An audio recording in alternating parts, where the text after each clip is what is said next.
అప్పుడే 6 గ్యారెంటీలు అమలు చేయలేదంటాడు సన్నాసుడు. ఆయనతోని శాత కాదు ఎట్లా చేయడంటాడు. పిల్లి శాపనార్థాలకు పుట్టి దిగిపడుతుందా?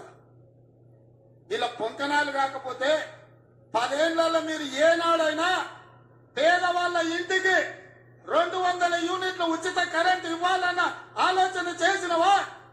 పేదవాడు ఆత్మగౌరవంతో బ్రతకాలి అంటే ఇందిరమ్మ ఇల్లు ఇవ్వాలన్న ఆలోచన ఏనాడైనా చేసినవా? ఆరోగ్యశ్రీ పథకాన్ని నిర్వీర్యం చేసినావు. 10 లక్షల రూపాయలు వాళ్ళకి ఇన్సూరెన్స్ ఇవ్వాలన్న ఆలోచన ఎన్నడైనా చేసినవా?